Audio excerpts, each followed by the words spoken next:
Impact TV Cookie channel agenda Manipur Cookie edition discussion our gift and refreshment sponsor Kohi industry vessel avelin say milal kibgen kema in the bon chawin lim na kahi naikin in hi tuni hi ke ho lim na diu thupi hi tu adinga I ho cookie chin mizoti adinga a festival and penai mano chawang kut hung nai to kirhana hijikut hi masanglaya iti na kimanam chule to iti kimanam ti thupi ai hung ki ho di wa hi in tunia ki ho lim na diu topic thopi cho hi le kut then and now chisu masanga iti kut na ki mana to hi iti mano ham aji sai ho cookie society chule e ho cookie chin mi zo te hen masanga su christian sa ko in zui masangwa su iti man ba to hi aki hel da iti ti umam chule to hi iti sip phat thai umam iman da no masanga sanga aphat chom dan chule aphat chom lo dan chule hitabang to hi ki ho di wa hi in covid-19 pandemic om zi in tukum state level kut jong hi officially kimang ding kimang lo di jong hi tu sen gain announce ki bol nai point hi jong la ju teng le guest ho to like good state level good committee lam kai lubo ho in jong hin sein tin hi ji sun tu ne ho impact tv cookie channel studio online through zoom ki holim na dinga guest ai ko hi ama sa pening tin ta la na hin nei kating ama sa pena hin ta lang na hin nei kating pu p dongel ips dgp and state level good general secretary amazon impact tv cookie channel thalhengle core committee chule producer pa thalengin lemna ka hinai da hi chule ani channa chu jam cha pumang cha hauki cookie in p infal president amazon lemna ka hinai win chule athumna pu jamle hauki court master high court of manipur amazon lemna ka hinai win hi ahile ki holim na cho na pan paijing of hitin isay bangwin ay ho tuwadinga November ihunglut diwe hita and we only have hapta tabang inay tawin hapta less than a week inay tawin ay la hisikut iman na ding wahin di sanin ay ho kukisin mizo ti adinga kumkhat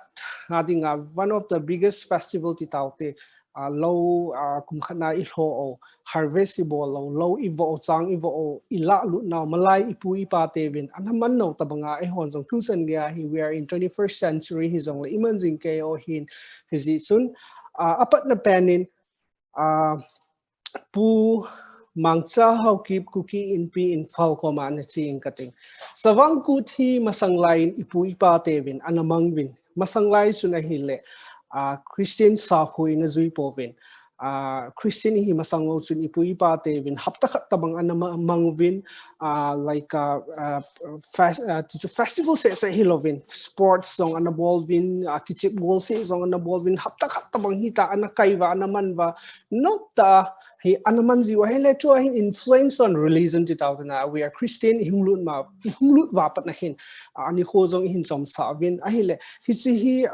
geldan in hi ge so thum chunga hinna first open question in ga ko in kating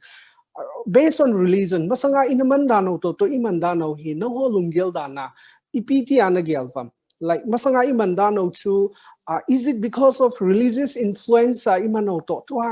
Christianity hinglu zowa imano hi aki khel na ipipi umam hi Christian hinglu zowa pat ba hi masanga iman dano ho you know a cultural tradition and then ethnic very ikhatta yung pau hi mang hitam oi lo la ipiti da nam sung sang ga ki ho itin abasa pen open question to pu mangcha how keep cookie in p infal president command chi pa ing kate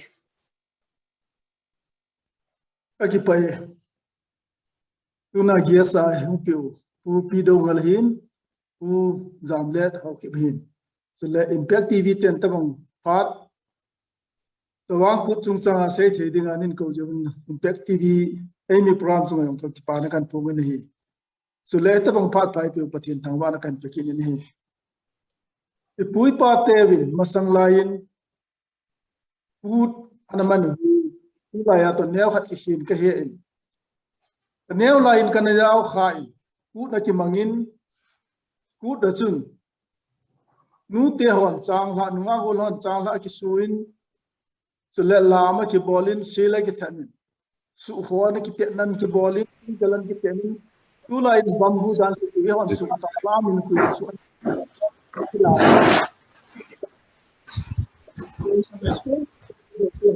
nếu cả tình hình bạn cần giao khá chỉ tu lại chút bol bao giờ đó cái bol về thì cái palm thôi ai là cursor tâm số ba thì ai cái một bol tam số tam ai là cuộc xuân thế là làm nên cái lại mà nó trong đại nếu ai cái là lên tâm tai tin cái tình huống này cái chân số bao nhiêu cái sự ahile aki khel na khatwang so tai ji so hi na ahile za cha pu pi dongel IPS format chi ingkati pu ahile masang lai kut iman dan ho to iman dan ho in zuin pu mang sa ho kim in zong ahin saitan masang lai chu Christian sa khoi na zui to win hi zong le atoi Christian hi zowa pana hi kut iman dan ho hi tak ta aki khel tai hi cha hi na lungel dan ipi umam masang lai iman dan ho to choi iman dan ho hi like religious akihian omzong le masanga culture identity so iti pi thayo ham ai la religious in ban abol pa hi ipiti na gelam chamchan hin sai thai Zaum ta panelist dang ho chuting le Impact TV tu amasa pena chu ke hi good secretary ka hi le state level a ka hin state a ti chu I ma cha apalo lama se ne hi lo only Hado speaking group Kuki kêu se a this group kêu se chu ka hi lo hin chi a ke lungel chu neo sa hong ti de ha chom zep ki ti yong le cho hong hi ti mai the hin ai ba ma sa pen in religion lama cha hi a hi le ke se no wang chu a chang chu ga he zet in ta chon dan do se ma sa pen in Krista to ki to hen Krista chan to ki to hen ati pa ko chu a hin I culture wa chu a ki to lo na le wang chu a pa hin a hi wanga akito na chan ho chu I ma cha a ho na hi be for example zudoni ma te a che ho wang chu a hi thelo hi tan a hi wanga khat ki mu a u le na wa ki lung se na ni khat bol wa bol chu thil hoi ta hi pathenin this is the day that the Lord has made Psalm 118 23 24 we shall be glad and rejoice in it pathenin ni e pe ho a phai pe ho chu ho hi ama he na ama zao na ni de hi chwang ke gel da na hi ka ki pai ahi zong hin na masang lai chu ipu ipa te win zune khang ahi lo le masang lai ya Christian sa khoi na zui masangwa izui dano chu to ahi apply bol lo le wang chu neu khat contradict wang so hum ding hi na pha to dung zu ai khia lo su a lo thai lo khat hi in a positive way ta ge lo su apha khat hi nai le ki pam he jing hi le puzam le thau ki pa court master high court of Manipur ko ma ching kating ahile guest ni zonga hin sai ta in pule pate sulnung zui chu hi hinam this is a big question like Christianity so by birth ai ho by birth na hi povin Christian hi masanglaya ipin wa pa na energy o hi poi some khat zawa hin zui zo wa hin because of this Christianity religion na hin lu zo zo wa hi email si ki hial khan no mean so ipu ipa teo sul nung zui chu I hiu hinam nang lung yel dan in chamcha hin sai tu teo ki pamin Impact TV hi tabang program nan go nang hi thilhoi ta hin yon ku igitiwa ile ipya something not related to church I lo da dang khadang go win na ichi ku giti hi chawang ku giti hi lol hinna ki pana mai cha ma hin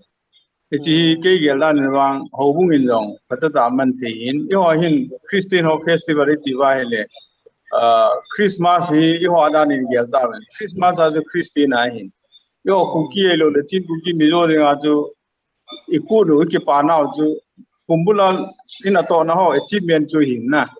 ti lo hin na pa ji ki pa na hi chen tuin masangin lo in bol bin nai tong in dang dang bol bin lo hin na chang ham ipia mang run pa ji ki pa pi ke gel dan in wang tu lang hin ho bu hon jang na satan focus bol na chawang ku kut ki ti pa hi adin to service bol ho ai lo le contractor ham ai lo le ip pila ma lo hing jo si na ai cho dòng ju kum luna ki pa na mai chang sim ni hin aji ju kol hon jong gari ho ai lo machine ho ki pa na mai chang ha sim ji hin ki ji to bang ku na he hon jong ho kum ho di hin kum lunga ai di chun chawang ku mini boi pi ho hin ki theina la hen lang hin le kum khana service mu ya no mam ito chu list kilo do lang chinile hin ki phung do lang ho bung tinang ki hom hen lang pathin ko ma ki pa thu ki se na promotion muam jo eti jun ki bol hen lang le masanga ji bon wa agriculture hin to hi agriculture jom talo line chum chum engineering doctor eptm da ba kum khana ne hol na khat hin mu the ho chu ki pa na khat ju chawang ku ni le jun ki bol tha le ti ke de khat long a hin masanga ku na manu ju june ti wa hele I ho ju june on kar charai nan to evolving power hi pule paten ku na mang ju do ne da mo don don ni ngai pun ki pa ju se na jo ai man di chawang ku na ka hi na ka lo hin na tu ku ma ka lo hin na chi hi ti pa jo hi focus kya bole ka de na au mi ne hi Theory ta hin na changes on time and on releasing and then part to dung zia til tol to hi thil pata khan ai ti so hin a hi le twin zam ta pi dongal IPS ko man chi kin ka every time every year part si kum si le si ki sei jing ke state level kut hi tu kuma hin wang officially announcement wang om ngai po in a hi le state level kut hi a part si le infal ti taw te na phai sung si se akimangi why not in Chanpur, Cycle, Chandel, More, Tengnopal, ipiding akimang lo hang why we ipiding infal si se akimang ham aji chu festival dang chule adang dang om ting zong le mi dang hoin zong state a hil mun a khial to bang wa hi tin amun hi ki chon hen lang hi le ai ho ding a zong khan to na communication and then imayo si hi phan ti tin zong yo sin a sai jing ke na so this is one of the best hot topics so General Secretary could state good level khat song na hi tol hana hi cha hi why most of the time ipiding a state level could hi infala ki bolzing kai ha main reason hi na insai thai dia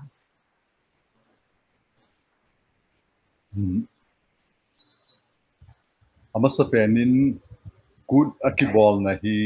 phaya akibol na hi le more bangi ball go kangpopia ibol go na hi le more ho hi che thei ji lo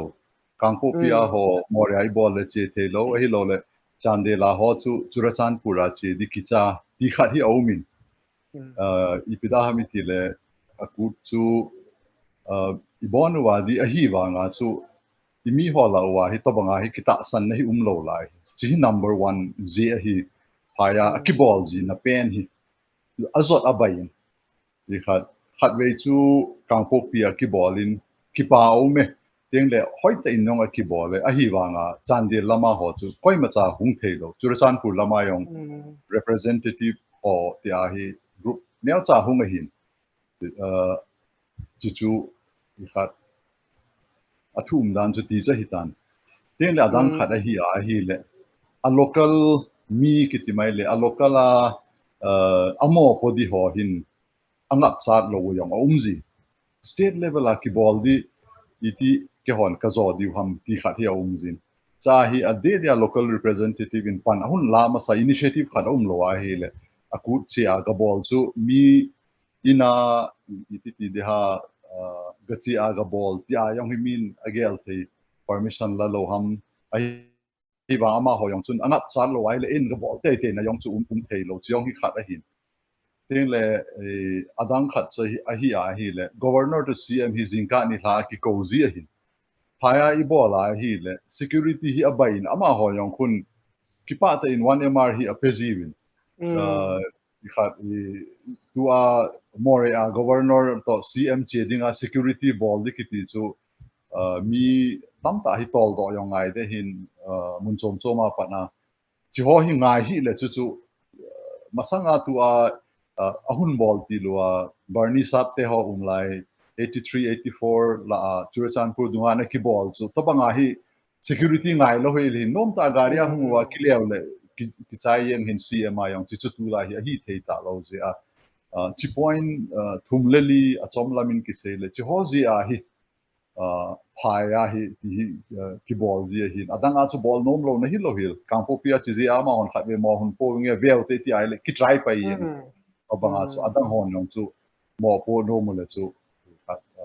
definitely ball the hi wanga kon se ho chuan nei consider pi o ngai ki pai thank you adi na aji chu infal hi hodinga manipura dinga center khat hinna alin alal ho hi thing hanga achiteng le there are so many problem henge chi chu isele there may be so many contradictory yang do intin infala I bolting na ne pena sai dinga live telecast ball zong le network zong ho in chu le security or alin alal ho ai ho iko ting zong le piti de ha hoi ta ham phunga chi thein thing hanga su iga gon cheng le okay no su ti nai hipon there are so many uncircumstances ti chu boina ne ne umza zon ki mangji hi in ja pu pi dongal IPS general secretary kut state kut level amaina hin sai banga chu time and situation dungju ya chu thil ki gongji hi ti su mi pi hole reverse soi ne he them de ti su ka hin sai hi in infos se hi poi good history hi vetle kangpok pi like kangpok pi sai culture san purang hi anaki mangjing ke hin but phato dungju hi ki tol hi ti so hin so hi mi pi hole disana I ho Kuki cha te in a them do he ti chu avela kin zong ka hin sai hi in when there is hitabang ball ding ahung ki sai ting le no ti wang so poi ti so hi in thil pata khat hin a hi le pu jam let how ki community kining ka ting kut ni khola hin apat hi tauna I panjiwi a chai na ting le zule sa son piti da ha tauna I panwin a chai na ting le zu don na a hilo le kingol sa na a hilo pham khat I chai le le win na hi chi why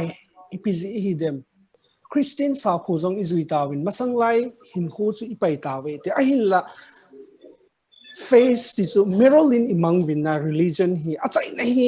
ti lampang hin achi le le ni why chi ipz hi dem chi hi na hin sei thai da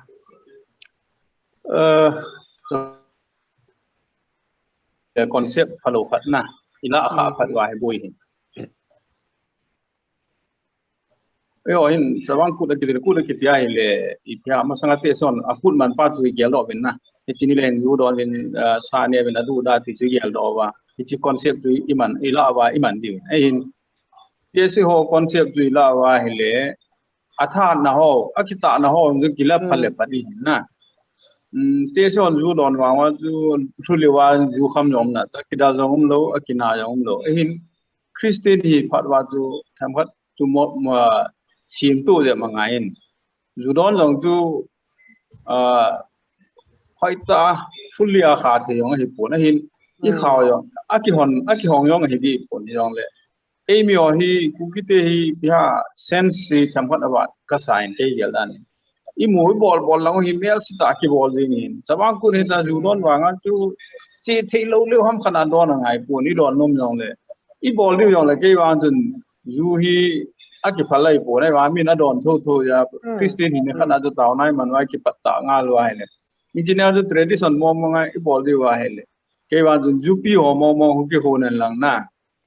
ai tu open secret hin aki kha ai ti wa nga liquid da jumina donang kham tho ya chu traditional momong in chi kan ball ji we ti chu hi ai le koi man nong chon chin nan gyang pon tin lin ta khar ki ball lang ni le thum ki ball lang chu limit khat chun donom achep no no ki ball ding le hin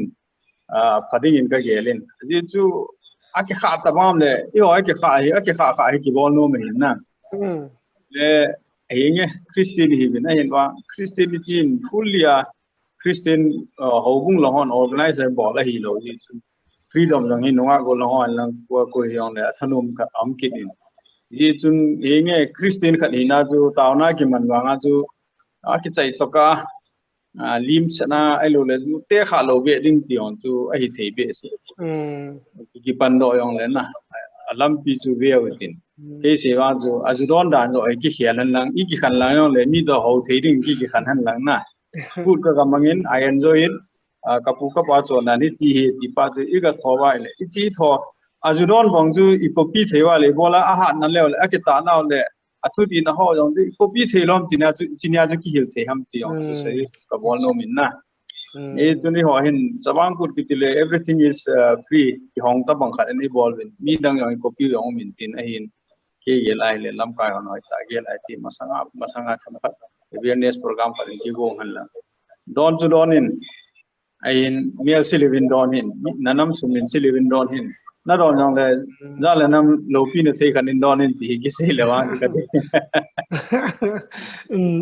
thiếu đi ta khá là hiền na à chỉ số ipu ipa te vin zu itile isopi mail hay ho ti tao te hidak ti vin na lo hi ai va ai ho in abusable lo ai na kalwala hi manting le society chu le ai hi lo le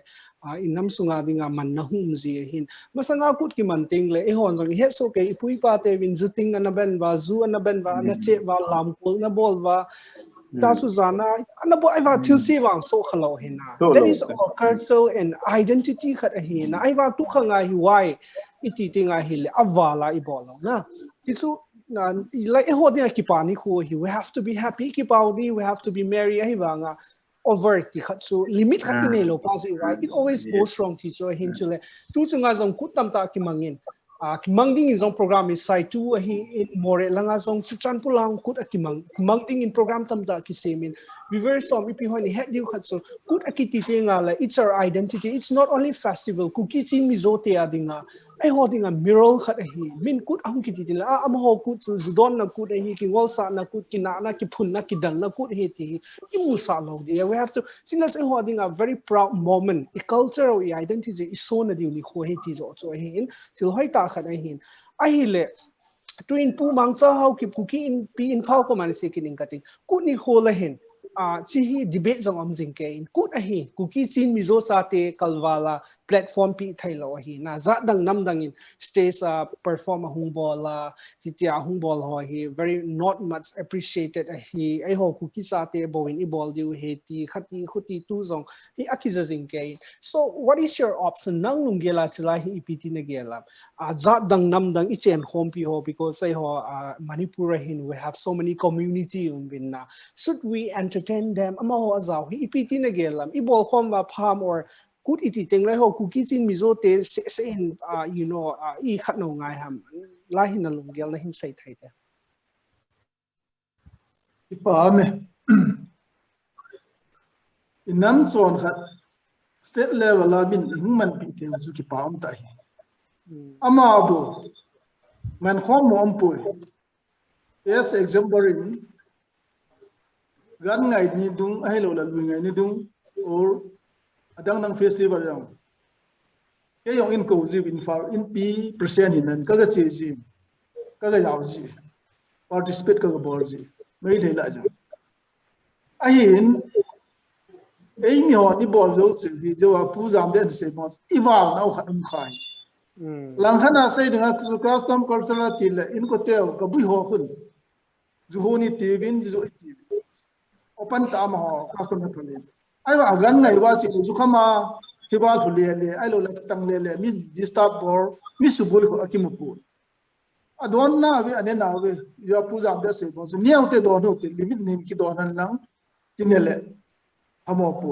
mi dang jaw long se pun a hin a se iti wa yong le chi tha gel the hin nan la tu san ge in mi dang in a jaw je ni disturb na u put ku no disturb me ti bang ka khanai pu upagin uhor ma hon an pu do tila kai thilman an kiman na jong chun kan an kiman na jong chun kan yawi I ma man upagin loinu ni school la jong chun adang na jong miram chim na susan pulan ki bolen muntan ki bolen ahin kasai nom khat chu nam mi te hon yel them diu khat chu na ne au na don wang ka ki kham pu hizong le mel se ta kut ni le chi pa ta kin ate de mi to ga ki pin te ding ti bang ki bol da so an la ne bin don no ne wang se kham pu ama wang taw na ma ho le pathin ha non jong paten ki man han yan lang le kut lam ka ho sa pun tin inamu yo choi kham pu ku nong ki chai teng le ke yong volunteer ai lo tam ta ga na pang tan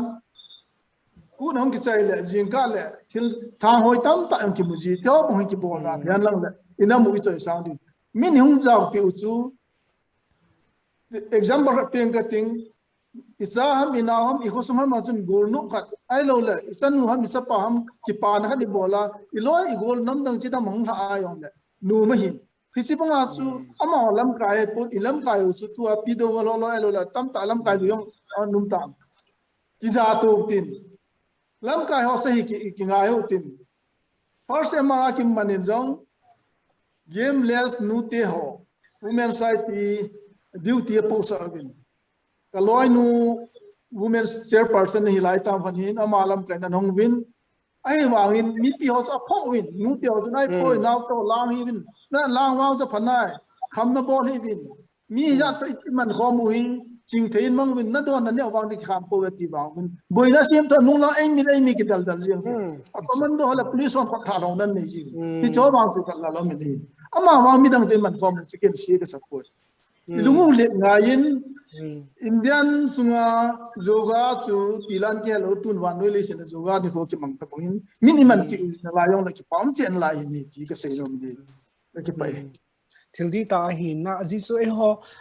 like Manipuri ti teng le mun ti na thing hang mi phai cham mi cheng kho mi hi bin na i culture i identity i festival khana mi hung zau thai ki ti so very much appreciated a hin la ai hoin adi lambang chu le aphalam banga iman thai lo pa hi this is a big question a hina so mi pi ho zo si lam kai sai han manai ki khel diu zong a hi po in ai lo le mi khat sai manai ki khel ding zong a hi po in ai ho tai ni ki gel ba midang za dang nam nang ho chun kum si le festival tam ta nei hina ai ho ku ki cha te thing hang mi ten hi tamang hi nei kha lo he ga sai ding a Christmas in ai win good a hin adang I pi nei ong kum khat le khat bei se ne he very much very genuine ti tau te na lo pi ta le tu pi ta iki got wa mi za thai ding le mi vet sui thai ta imano phat hi mo mong hi ta we are in 21st century masang lai ipui pa te bon boina kina ki bau ki dal lo na man thai wal ipiding a to ai hon hi ti ai manam this is a very big question a hi na isopi mi zo te in jong chap char kut amang win hi ti lom ming jong mang po win ti jong hikin jong ka ging chamo point a hi le very big good suggestion a hi in tu kum wang hi ki khel tai tai du jong ka ta san in through this discussion a hi le twin jam cha pu pi dongal IPS koma na chi kin ing kating chi apart se le hot topic and then hot questions on his in kai in asin wang na la hin lang I ho state level kut ki manna hi budget izat zan hung ham chule ETT ki mandal ham ti hi mi pi lo sin a het nom ding ta san omin na very transparent a chi in sai pi thai diu ham chule a state level se hi lo in district level azong akimang jing ke in state level a ichana budget ki pil ha district azong isan ge amanding wala isan ya ki thopi na ki piji ham si sung sang thong hi chok chan hin sai pi thai diu ham ki pau min I hun sei ka ting chima sanga chu adang khat ka sei nom se hi le in zo a in people in asay bang asay na tu til khat ka hun belam no in mi pin a head lo na dit is practical organization hun bol ting le a boy na khat e ho a hi 22 tribes of women chu jingka a program hi igon ting hi le 22 tribes so hi alam a hi le a party thei mong lo hi nitha program ko at least phung thum dunga be akichai lo a hi le stage hun gon kit ho thil dang bol ho nitha program di ki ready pa khu ki zo lo hi chije a chu velel chun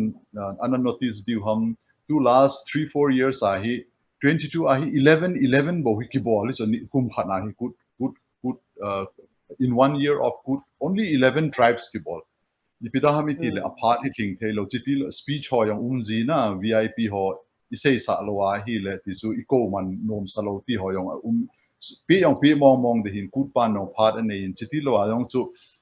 mi alam dinga khat ve akal teng le stage a na ho hi minute song ki pe ne hi win apart chi bell warning bell jo okay say it ai ba khat bela mu de so ba sa le koi ma cha su no do thei ji lo awang ten le 20 minutes ti ho yang 25 ti hong lam jiu ai lo le ho tu khat ga kai do le chi pa non sun alarm pi le ji ho zo kham thei ta lo chi ji a hi I khat midang to man hi at least cultural show up a hi thei ta lo hi chi yong hi practical problem khat hi e het pi di win li ka hun koi do no min na organizer hi na tiblet even dong interesting kibol na dinga hi suna yong ku numei ho inunga ho hi costume khat ve ki walk sa hi chong ku min hoita anga kipa ta anga thanom ta teng le chang ku phat ala ibo la hi le ama ho anunga ho adinga ho pha public nga dinga ho hoi chu teng le mi zo sen 22 tribes nam ahun a do chu hoi a hung hoi so chi ho hi a phat ho hi isu to go teng le hung the lo chi chi ga clarify no mi teng le budget no hoi ta in hun seng e ho hi kha 10 lakhs ap win tribal development in to teng le 2.5 lakhs hi tourism ho in apg we chi chu a budget chu ineu a farce chu hi tu lai hi ga ve leo chun na ho no na mind wa ga hot leo chun a stage wall na dinga temporary stage izat ngayam stage ball do ting le alight ho yong hung ngai di alight do ting le a sound hung ngai di ting le cultural troupe ho hi abona hi mi khat hi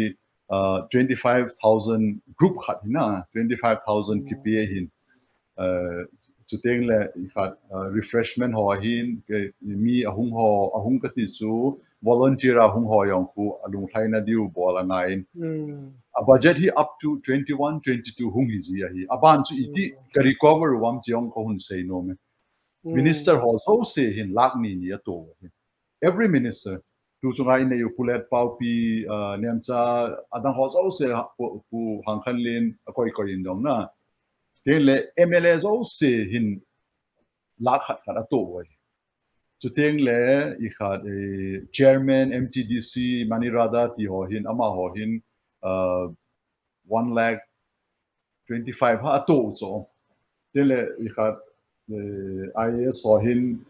30 to wa ke ho police ho hin 20 ka to wa cha chu ki bola khat hi ki bole cha so budget hi ki zo ham ji hi na ho no ge lo chu practically I khat stage ke se a hu izat lu di ham hi lo le artist ho yang abo na sangkum sangli la sa khat chu pe ngai te band hi a hi le sagi gate mi ti ho yong sa hin chu hi number 1 teng le number 2 athil khat hoi ta ka clarify nom cha hi ai le mi school na sum ki pe pa wang hi I macha chi hin a to ha lo hi hoi ta asum hi in cash a ki pi ze a hi adang ta ho kun 1,50,000 ti yong leo a hi lo a hi le 2 lakhs ti yong leo aka uwa atop na teng a pi u hu from cha khat hung hi ji hi ya chi hi le anu apa ani apa na hung ho akithon pi het le tama hu ki ko wa chi na sumo hi kisimun kitia kisim sa ji hi awang le hlom ji pp yong the hi na hi lo le note atel I ma dei lo ya the hi chi hin nasata in I khat I apenom ho yong ko athano api hong ko athano mun mi ape di hi kiwa ji lo hi le kumai subtitle ho ip sa ting le aku na ho chu by cash ip a hi le problem solve hi a hi wang in I khat ama ho in their well wishers on a pan pj wa to akut a main budget to chiteni akishet na yong chulu se te ne het pi lang te le akut budget mo su imainda ele in I calculate na hi le kizat hin te ti na khat yong su na het dio te le ni thum ni li apa na hi a ground ho vai na ho hi an lang thil ho hi lut pan ji tan ta hi mi zan dunga a ge ho yong thil man lo na din chi ho them yong neu cha uma hin chu ten le ke ho officer hon ipiha athil ho katu ze wa hi ka pha weti ne hi lo hi la wane ma dunga I thui ma ga thol dom na neu cha ki ti yeng le ai lo le kha khat be I khat meeting hop de hi yong le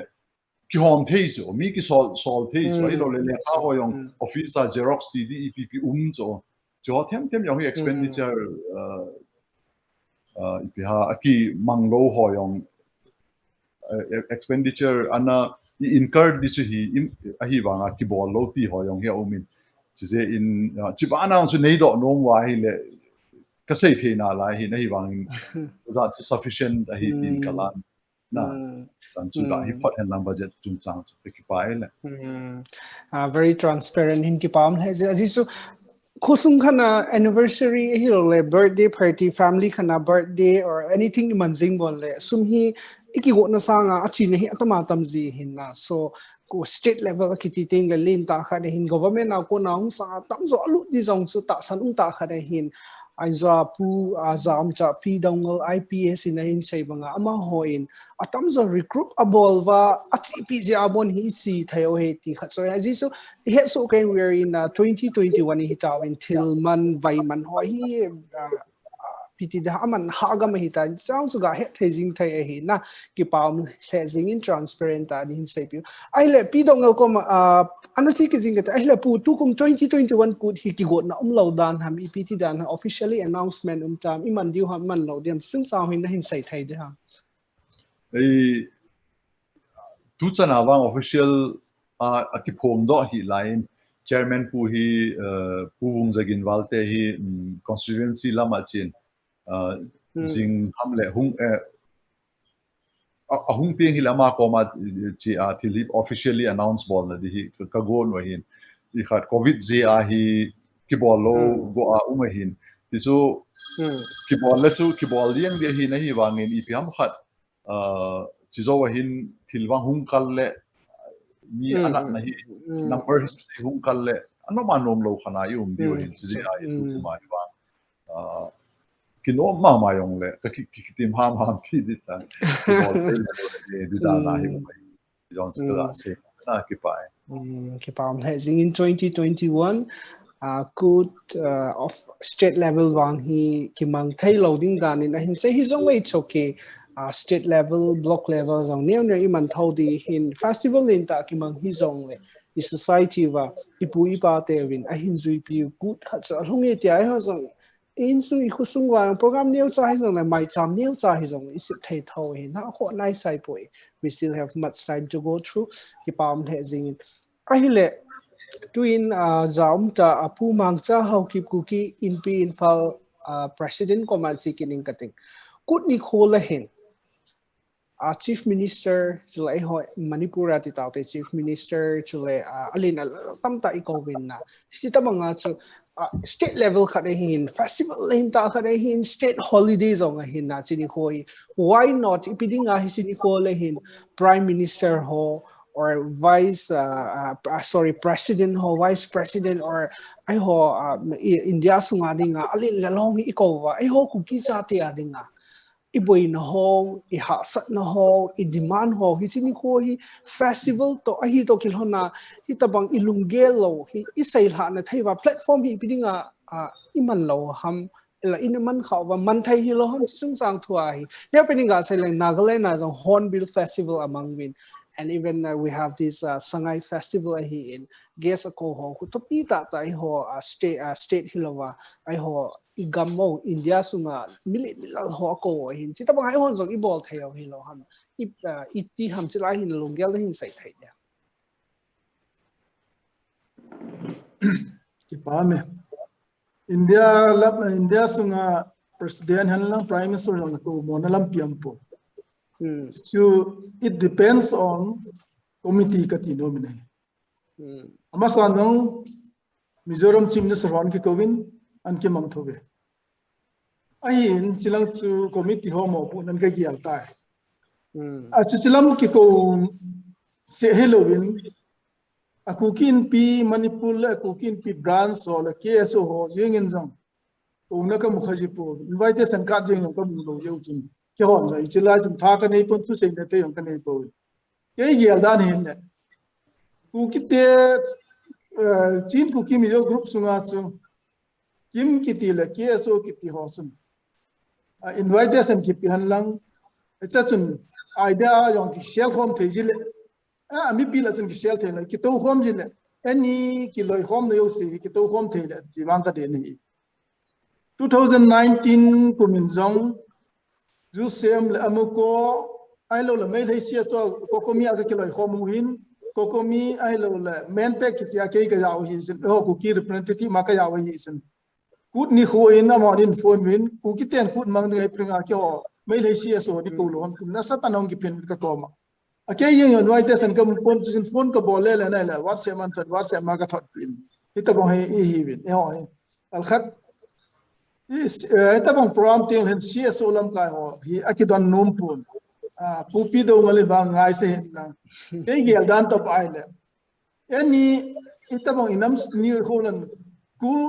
kut kiti ho su ho dinga festival lim pe nai tan manipula dinga fiji asun chini ta bang lain CSO le kukin pi ho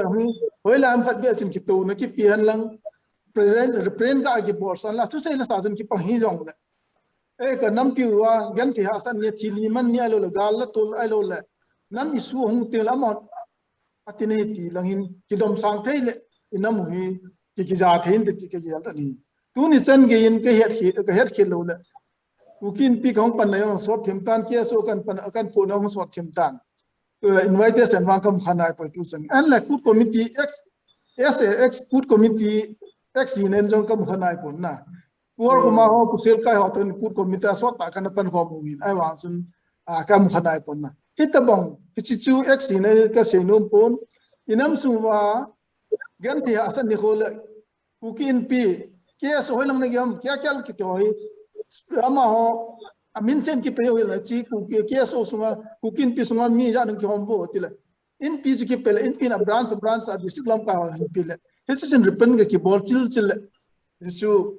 ye tu na kha jong hin te ka ti ni tu ni in kut committee le CSO hi gam na ta na umin ti kam mu to ni sipa hi pamo ka sa na ka ni nei ye sun ke de dan hi le kut committee yang su festival un kuki chin mi jo te dinga festival hi ta ye sun inam wa chin ni be le sun pha na ma yong ama ho kuki min chen ki pon kukin pilam ka sing ding no yes o jan ha ko to lo yes o lam ka sing ding no IP branch is ki sei yong it is na gal ha je se se ki khari ni be yong da ki din sal when something happen it le oh ama ho ka nam lam ka ti dinga min a ya ti din ka de ye sun hitabong hi thele wang ki pam hen te tin kan ya hilanga state level pun ho so chief guest also committee in decision decide bola ko pass ma ko te win ka ya ni ko moi pon het kin lo wa le kum khana us invitation to bo kham in ain la chu put committee kan jaw lo ye sun kan het pon hung lo kan het pon center minister ho khan ki ko kha in he chen ge chu kan za kha hin details set wang chu hello yin chen ge ya central lang ko de la ko lo do wang chu committee na decision la di wai boi ti ka sei hilam la ni gai da mo chen chu tan chichu direct answer kha zonga hinna ahile pu jam cha pi dong ko man sikining kating cha pi ma sorry pu mang cha how keep cookie in pi in file president sai banga chu forget about VIPs from our country, even CSO leaders from Kuki society who are only causing poetry. Jahi, ipi comment na say no. Masa penin tu center ki ko hi khat ve hi anaki train ahi le center ho hi chipa particular case song so hintin ama hoi confirm bol ha last minute na hung di dana chu ahun cancel un chi hi number 1 number 2 ama wang su khat minister lane wang hi in hi ba tribal affairs ho chi minister chu hi Delhi lama loy ho gong sun ball thing at tizi anaki ball hin hi ba na last minute na hung lo je sun na sota in lung thla na khada omi not in le alien lam ho ko de hi le wang chu state government to yong coordination hungai ki de sti pida hamiti ai le protocol ho yong chu teng le mi achil e khat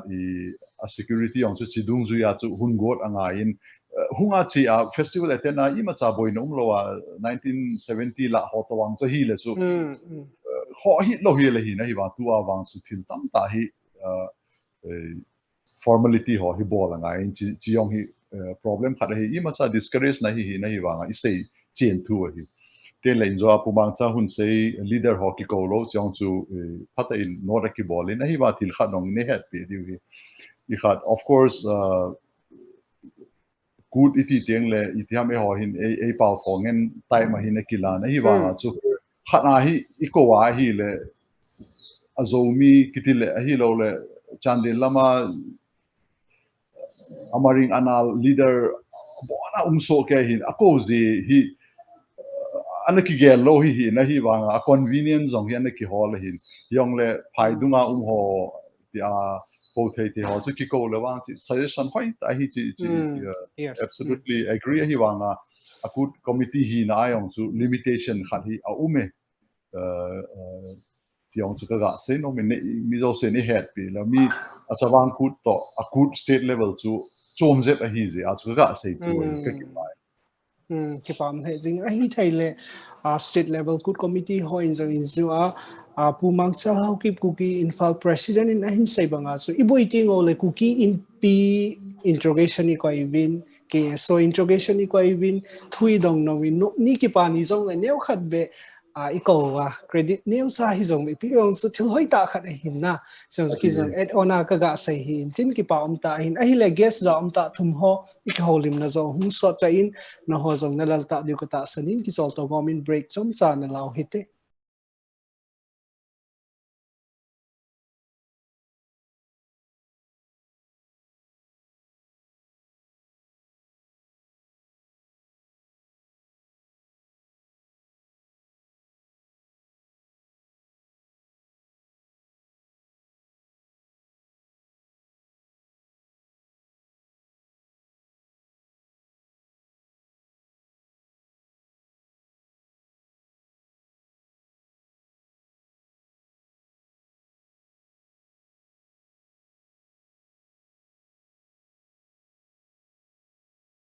Impact TV Kuki channel agenda Manipur discussion our gift and refreshment sponsor ko hi industry ki holim na chu samsa na khungai hitin break samsa na law hite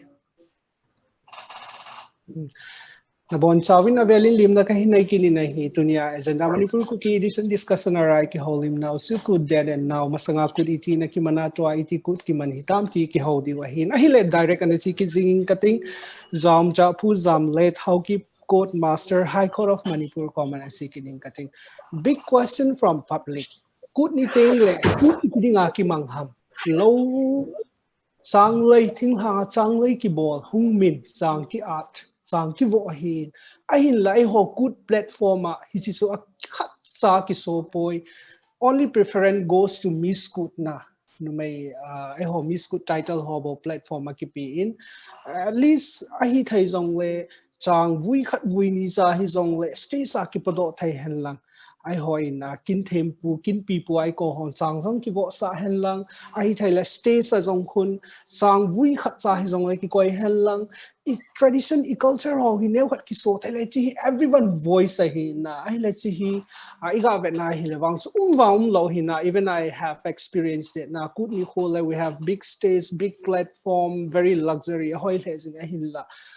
culture identity pause ki so nai but the main sang vo sang art koi te ai lo le ai ho ai pawa sang ki vo na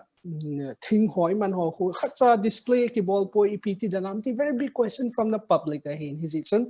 pu zam let how kim sai pi lungial na ngaya pha zong lu lo ding ai na cycle lang ai lo district level ki mangji na min thopi da anungla ko na chang a hin po wa Longkaya Bangkok a hin po wa in kin tempu ho zong a hilo le chief guest of honor akova stay sa chu plastic a power chang be zo ga vo sa wa hi ja so pham khat a bol jin tabang hoi display ki bol pui tiong hi a public ka ko na voice ka da hin chi chung sa ai pi na gel ki pamin tuni chu kyong thapat ka boi ja pa cha haita kang pan boi na yong min ti cho chu ni he thimin la to ana sei chu issue hin na basic issue khat na hin aji chu chawang kun in a sense yo hin a chawang kun a purpose ki bol lo na pa hi ki he milta chu suppose hunding pending ki chop ding na ai lo le mi school ki le min la sa le lam ding ipiring chipa ho ipija ki bol ham na purpose pa chu het ta po bin yo hi wa mangoi ta chu chawang kun ma male we have the right to fight ti tabang na or we have the right to drink ai lo le ya mi to argument bol na ding bo wa hoi mangmin a purpose I bola ki mongham ti pai he thim lo hin chi ka sei pa chu ama sa kan sei pa chu ตัว religious ฮาวลังหอหินสว่างกุลกิติเลจุมขันอาเกียลปาวยองฮิกระเดปนเกยเกียลเกยเดด้านสิเลอินโดก็เสมาบงอินรอลุนกุดกิติตะบังหินรอลุนกุด means since January February April langa in a to na tu ne to December I don't know November ham or maybe October last na August langa pan da cho Jawang pu ki bola chang ma yong pong di cho ma yong pong hi cho re yong pong cho na any pia mu ji i hon i tu pao chu agang lo ling pa yo sunga tu ki pa ya na to a to le thing la nga tu lo na I ti ki tom ti chu phai la nga hi lo le mi mun da nga ma yo ai lo le to ayo pu ma tan se ma mi dang ko ri ti pa tu to ri so nga le ali ma ba wa a he the ri pa chu koi mo ni na ya chu thing la ngi ba na le lo ki ba photo kha jaw man lang lo ki ha jaw man lang butu yong man lang na and then butu ai lo le mu chi tu man lang ong ke do man lang alunai na to no ho yo an se chang den na chang le yong hi pun na bal ho mai ho na chong ju ata am theong le good na om mai le I cho hi pathinin ipi je ba chu tunai ki pa kai ve ta hi pathin ko ki pa thu se na mai cham chim to bang kai wa ki pa ni khu ka manu he aje ju achawang ko ki ten lang alo chun chang ma cha po do le chwai lam la ma pi kan ham ka ti so na ti lo ha ya chang chu tam tang ahung do ding all ahung do long tan tin ai lo le bal chang le ki ne thei lo ya mai me en me yong ngai chu na ai ho chu tu la nga di chu anjang aja itu wa le beloi begul e-commerce ang ki mang theta chu na tu la ngai ma sa ni akini thoya to ai communication ong hai ja chu monjo se amin ju yong ki ju da chu ju nam pa na chu ju pa no da chu beche na neo ho in ju pa no wa thing lang me ki ti chu ta me le ai lo le ve am hon thing lang me du ho chu hon apart se in po do pa ho chu adu ya amo ko ma mo sa nga ji ho chu tu je ja du hin ji I mu the na pa chu ki pa na mai cham da nga chu chawang ku chu ki manga ki pa na jala ji hi cho si ka mu ji bin pathin ka ki pa ta ki pa ni khoi manu hin na ai chu famine ai lo le gu khat gil khi halang changle mim su mang ke le chuai lam ma ji pi minimum ka ti na Jawang ku tu stin in recognizable na ta ki mo chop thi lo chu helanga chu aga nam da ba chu na aga ai mu pa ji a chu ki pa thu ki sei na hin yo a point ni ka sei banga chu to jawang ku hi be si a thang pya thing la nga mu chi bo ai mu ho ya la chu ki pa na go no I lo hin ji wa ki pa hin tu a he kham tong ai lo le ine ho na lifestyle jong ki khel phana chu ke ge la chu a hi the le Good tellman pu pi dong ali no ni gelin tin good committee state level as ha sa jong le village level and district level he jong le ki bowling ai le kum khana success ai lo le service bolo promotion ho li song ki pi then lang na to le bmpo tha or mbbs mu tha ti ho na ai lo le professor chowkidar ge ai ki bolwa kilim bolwa ai hi le min khaman kho sa de na kham chu kho sa le kham no ya ni e ki mu hin lo tho ta bang bang ki na kham ta ho chu atu IPS khalani ai lo la IS khalani yum ji wa chu mo lo mon wa le ni kho khal le mo cham ta lo le I gaw jum lo ri ti nai ta na ye chun chawang ku ni ham ilahin service mu sa kum khana mu tha si all promotion mu si ali su kita ta ro the long ta ro hin what sama chu ga phun do a khu khwa thu ki pya lam ki PCC tu kuma pathin phat the mo na jalin lo lo thing pu thu zum hin service na ga hi ni mutawi itiwa hobung in jong ji hobung in na every church in ji ki hom hal na ali si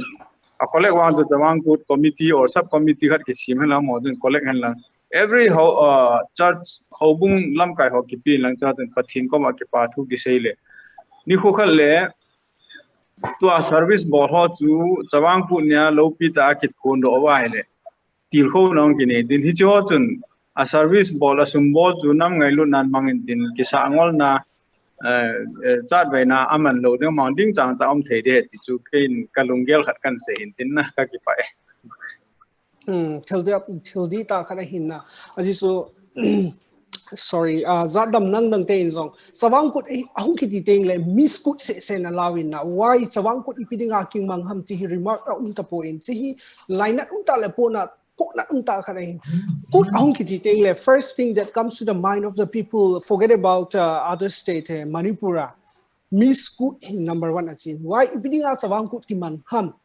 Kuki cha te in fast chichu harvest ka ball now sang ka vo now sang kala now or anything ka kilo hom now ni ko he ti hi hai million tain ji sun state level good committee ho ko ma nge na le taw na so hi thai le ji ni ko le hin sang vo na lim hi zong le or sang vi khat be hi zong le na hinge a platform asun ki bol thai hi zong le background screen lit ta khan in even say hin i low ball dan ho chu le i sang vo dan ho hineu khat be hi display ki ball hin hoi le di hi ti hi suggestion khat a hin ki paum he zin a hi le abanin pupi dongel IPS command ki zin kating miss good he main center of the face of the kutin omtai si bolo hi society wa positive impact api ham negative impact api ham chule hi si sung jang thong hi som cha na hin sai thai da Miss good ball he a good committee in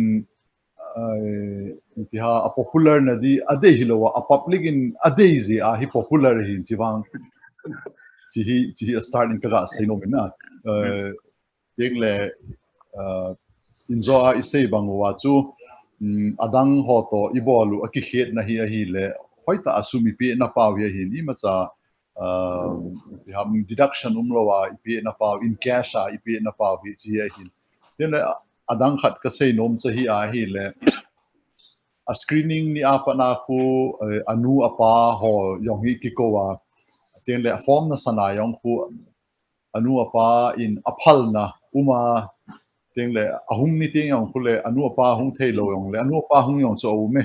ai lo la pu ham ai pi anti ham koi na hun e company a thili mizo se masanga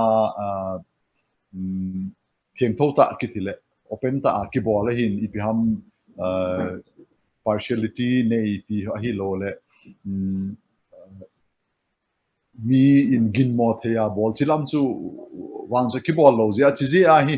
midang ho yong hi thanom ta hung ji a hi bin ade dia za dang ho hi chi chu a positive impact chu a hi le amasa penin a contest a hu aman ade de pon ki hlen lo a en tia hi lottery ki bola somni lani tribe a contestant no som ni lani uma hitan ama hun a hlenwa ama tribe pon chu a ki hlenwa di cha pana chu a popular na dikitile a pon chu chu su popular ru khat chu hin tribe jo se represent hin mi jo sen a hi lo le moiranga pana mete nu me ho lilenga hu la bona gangte bo he no en ho sa bum ko ma chen ji a hi lo le tilama ya ripok lama ho khoi le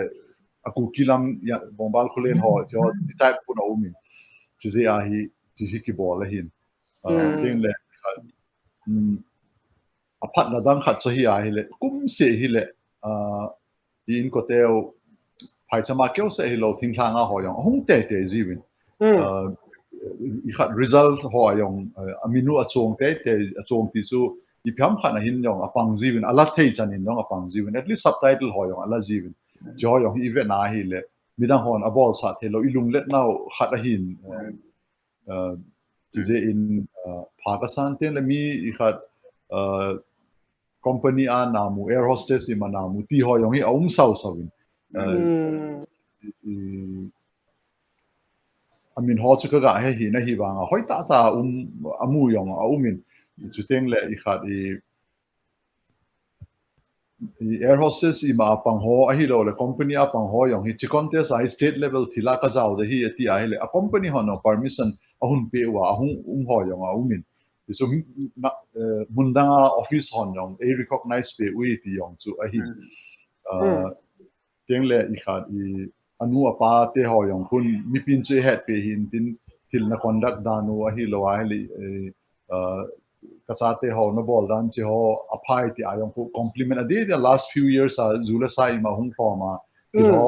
ki bola pa hin min ti announce su ki bol hi yong le tia ho hi min chi ho yong hi ikipa pi ma ma win tiếng lệ adang khat positive chahi le tu a ikhat anu le pa ho ahung tiang le anu le pa ho yong phu chom nu le pa ho to ki mix ti ku le ama ho yong phu gol le pai no anu ti ho yong anu chi ho yong ya cha til mu thei lo wa til pha ho miskut ze a a hi na hi wang ai sei bang wa chu i popular nom sa nga a public in adeya ni contribution ho huma ikhat fund ho so hum tem sule athil su automatic atia chu chi ji tin koi ma sana head pi lo di yong le significant thil khat chu hi le ade designer to fashion ball ho hi chu ho hi ade hon transgender ki tilai lo homosexual ki ama ho ni ai recognition khat amu hi yong ti chu patherin koi ma cha hi achoma se me hi hin tia pathen se me hi je chun ama ku za ta kichibaya hi lo le ani diu adon diu aum na diu ti ho ivet pi tiang le respect ta bol long ku ti ho yong hi pathen thil se me ni I bol te I mean ama ho recognize pi ilung set na mi hem hi na pi chu bol in chi hi chi jong hi amis ki sai chet hi yong le hi wa ma ho adi no anom chom ma mai tu la hi in fact Amy la yong chi ho hi tan ima cha sel the yong aga ta hi na chi ho ta ya hi til khat development khat me ho ni recognize state ngai khat yong hi jeng in cho hi point ka sei nom adina positive negative impact sanga positive impact a happy di so hi nei ho khang tha especially nu mai ho dinga platform leta pin after miss school they have a very bright future like a more interview or anything a chi teu jong le thang khat state khan na hoya hen do chu thil hoi ta khan hi mo dinga jong a career or sip theu kha che le one question here puzam le thau ki command si kin ka ti ahile good akiti le ho Kuki chin mi zo thing hanga hin na hi le phai sunga ho isopite mail he or adang dang ti taute amo hung zau ting le I hoi now we aki he standard now zo aki he na ale ma hung zau ti le competition hi differentiation tam ta hung chang hi we have this so many debate and like pinpoint questions tam ta min na so what do you think good akiti ting le thing hang mi se izau wa hi le phai ti loi min ikipun kho wa phai ti min phai chama ho hung zau ting le hoi ti thing hanga lo kon zo hang mi chu ho to ki te diam ti hong tam ta question of min na icha hin lungel dan primam cham chan hin sei te jam ge so no mo sa da pha jang I ha nei ta po na cham cha chan hin non ichi miss good contest open a ball ngai na ai chu ho le ki bol wa miss good khat chu hoi be se lo khanong do le ho noi dei mo ki ro jo kho chu ni chun competition hin na competition chu tu la hi pathin lung sin ai dam wa le ho yo me ri ho tong I hoi now le chip now chu a ki hi be se ta pun ho advantage chu amo ja lo cha kana me lo ja lo cha kana chu amo he tam join English ai kon da go hin na mo hi English langa tham khat smart a hlom mi win ho thing lam yo English ai smart win chilanga kon advantage ni kit win na ya chu competition ai phale engal jo sa hang ki be hi ji chun mi school he ha ho ni mo wa mi dang jong jo mu the ma le piu ti na hin la mi school chu ichilenga chu amo jo fit ta jong do wa smart ta kha ki han do wa hi le organizing committee ke hi lo wa amu yo si dinga chu te kin ba ni mi school la nu jo hoi mo mong khan ilan do the wa hi le chun a hoi hum ba le femina miss India duda all India langa chu khalan ya jo ga pan the wa le chu hoi na phaya ki chai le wang chai le purpose al home je me khati thali ta na hi le masanga ipui pa te win hoi ki te na wang ana bol ri ti wang su ka hepon na kungkal chang su chang sep ti ong hi tap ta on a ball win nu mai se hin why not Mr. Good chu mangsa how keep Kuki in P infal president pasal holding on why not platform ipidinga kipilaw ham ni usal ho Mr. Tia usal khai kilan the hi it's good committee na gial the ale bol mo ai pol example in 1984 la the land HSS o kana bolu how keep student organization it's a miss as a gitan ko ma ho se gilan ko pon de kan Mr. yang kana lewin how keep student na an kilangin sing student o ming student itna hoy hoy ani kilang to bin heti suna mama pungin Mr. le mi kilan mo sun tu sungin jong tu lai mun dia ke mu han good committee ei mila pusal khai hoyong hi yaw sa the ball no ai sunu me se ballin kum khanin nhung bơi đâu cút nhung bơi đâu chỉ ai không bơi mi si ai không bơi ta là cái đó mi su phải tâm mi hoàng nên là phải chun isu mi payo se isa nào sim na talowin phải tâm mi hoàng nên kila tai ti ya chu nhung mi ho nam bo lo ma like ka tin ki khan ke he je chun mi su in boy de chom phat chu committee ki kan tu ma je din social ai in kan se chu mi song bo do te nghe sẽ sinh yang sẽ bầu tê hỏi il handi hi gam sung ba anu hỏi sel ba hỏi moi din sau la hỏi ala dham thế nó điang wa min tê ni to long tu ama e ho la chu amel hỏi pathin phat thei bu na yal sun amel hai ta gum ling ta chum da pu kil han than la mi sa la khat chi sang sun mi sa long la sang so ma price to sum tam ta ta pi sang wa chu yes ki ka sa wa hi a price su yang jong na la khat ni bol na sun sang so man jok pi yong ke wang ka ngo ye chi chu inam wa de on thil pa so min tin gol ha hoi ke ta pu gol ha hoi tam ta mong gol ha hoi ho ta ki so ga ki popular sa ti ka de ni thil hoi ta khade hinna aji so miss good akiti ting le abul apna miss sung jing ke nahi thaile you know gender equality iti jing ke bin ho kut festival ko na Mr. Kut tiong hi ki boltai han lang le hoi ding ka ta sanin hi ji sun kut committee state level hi han lang district level hi lang block hi zong le money su sum so hi le suma hinna title ai ho ga ki dok sang wa platform ga ki pi pau that is very much important khan in ji sun igel thai ba hi le Mr. Kut platform zong na pi ta ji su malai ipui pa te bin kungkal seal kungkal hong na bolvin piti de ha javelin throw ai ho ai pawa chun ka hali mil tain pasalang platform na pinu mayang changsu chang safety ho na bol ti chu hapta khat se na bol wa hi just ki pa thnom da bol ai ho wa ni khat se chei bol ta hi zong le platform hi equality ga ki bol ai hoi deu ham ti su iga sei khomo hi tin a chai na in som cha chan hin don but bin lam phat jong am ta po in firstly chu jam cha pi dongal IPS 2021 kut ahung thun to ki hanna state level in ki mang thai ta hi in umjong le mi pi ho ko ma ipi kut wisnable no umam chu le iti man diu ham district block a mang di ho jong tam ta thau na in well wishers so chu le ipp na sei no umam som cha ni hin sei pi pathenin phat phai pewin kut ahung ki nin ibon wa ilungel chu ke lungel lo ma hin nom ta in kilung to ta in chuteng le culture ru hepumin hai wang pathen to ibol dan ki to hi am chiong hi hepumin bol le han chi chu hi ke de chuteng le dam na hi han lang pathen na hi han lang bon in ling sen in ki chang le imite ho zo seo chỉ hi cái gì nó cái bài cái bảo hệ gì na hi lệ sắp sai pu mang sa how keep Kuki in pin file president ko da hong fundi to kilhanin reverse le mi pi ho di sana Kuki chin mi zo cha te dinga ipi sai pi nom na nem pi wish na bol nom mam sam san hin sai pi ro nam mi te ho ko ma ko tin ka te pu hong fundi ta yin ko ma da sei no le kum dang sang in ti fiam na ne hu tin zinka mi na inu pa te hoi na ta ki bo che te ngo le adon no phe adon im ta la kum dang mo in photo ki ka ma WhatsApp dunga tha le rum ta pi tin túp devin mahutin Amen. yang tam ta jep se taputin ki pa nan mahutin ki mu to nan mahutin corona hong ma panin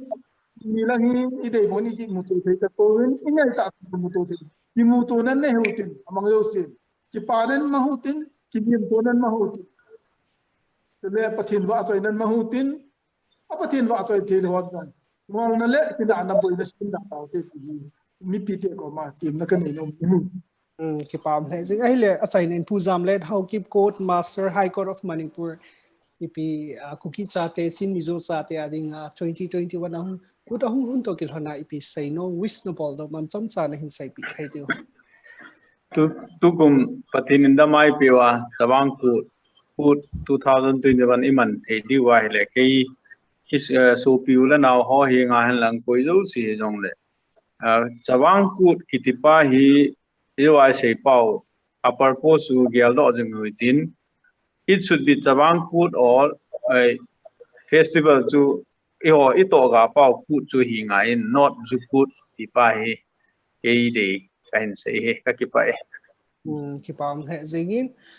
Good Festival 2021 ahung thun to kil honin we only have more than a week left a hitain ki pa thanom te na lew an lemo hitin since through this festival hum thun to kil hona ki khelna ki ngai lut na I culture I identity ho mi pi anga ta lang na mi hon ingai sang na diu chule mi hon izabol na diu le Kuki society Kuki chate Kuki chin mi zo ten hitabanga hi culture tradition anayo hiti hi mi pi ho masanga ita long nga hi in kingol sa na motson na zule sa ne na kina kibaw na iman law hil diu he ti su geso ako na hin ko ho hin tin chule Impact TV Kuki channel core committee chule producer ho thalhangin zong na bon chawin ku chibai zong ka hin bo win kut anai ta in ki pa ta na le mo hitin chule district block level amang hoi zong ahi thele za geso na hin sai bangin gender equality ahi thele wa phatwang so ge sang tai hi zong le platform hi numai pasawa zong na pichi o hitin chini khole hin ahi thaile I culture I identity pau hi zoi hi prefer hitin na please Mr. Ho so alang khanin koi do hitin ipinga kut ki mangham at least platform stage sa changvui khat vui ni sa hi zong an podo hitin an vo hitin an vet sa hitin mi pi ho hi si ja hi kut kan man o hi tabang hi kapute kapate wen hitin a bol hi ti khat display ki bol thai halang le like mi hoin culture I identity pau in head o kun hi si ja ina ki ma hi tin a hin la no mo ta khat chutun kut akiti teng le isopi isen hompio hin kut ya kimin pa po le miss kut se sen ala tawin na this is very much set no point kut akiti teng le why do we celebrate kut pida kut ki mangham ti te miss kut ja ki mang he tin lungiel agel gam tawin chi e ho adinga po na ta hin kut su ku ki sin mi zo te in kum khatna ato ga o alo bolo harvest bolo ala khom naw ni khu hi ta he anaman o hi ti ga to display bol le hen man lu zo ding he ti su ga sai hi in 21st century 2021 in umzong le hen I hung kondo now I hung po do now hi isu min law diu azi su tu in ai hon izanin ki khel na ding ai lo le standard level umzong le I hung kondo now thing hang gap hi I hung kondo now ipui pa te hi Zogam thing hangam sang lay bola ipu ipa temin low an honba zogam bagama sang an bolva hin khomang te hevin hizison ihi now pa zo hi identity hi disclose bolo hitin mi pi hoin ihi now pa hi ahin head over ingai look be thail ding le history pa hi sini khole hin display bolo hitin mi study ding le min I head be thaina ding hin let us use this good to bring changes in our society to bring love to bring peace and harmony in our state so ka hin sai tin ki pam the zingin tunya ding agenda Manipur Kuki this discussion our his and him ka hin sign to like tunya guest hung tum ho zong pupi dongel IPS DGP and state level good general secretary da sunga core committee to like producer pa thalangin ki pa tu ka hin phogi and then pu mangcha how ki Kuki in p in file president nang sunga zong core committee producer pa thalang to like pu zamlet how ki court master high court of Manipur nang sunga zong producer pa ku committee thalangin ki pa tu ka hin phongin so le assign na bon sawin na ho zong ku chibai jam selo tin abanting zong le hitabang discussion ara hin ko ting ho zong le nung luk tai hin pan chi diu he chi su ka hin sai hin tin su le COVID-19 pandemic ki chai lo la hi in akisai jing cha face mask manjing kai ding hand sanitizer manding social distancing using guiding zong hi avela impact tv cookie channel mangcha mi pi ho ngai sang le ki ven na ding wa avela ka hin sai kin hi intin tunia ding as a Manipur cookie edition discussion ar hi san hin ka hin sai muntina program bezo sin comment left feedback impact tv cookie channel official website a comment left feedback hin pi thayo hi tunia ding hi san hin khum khana ka hin nein muntina bezo sin la bon chawin bangpha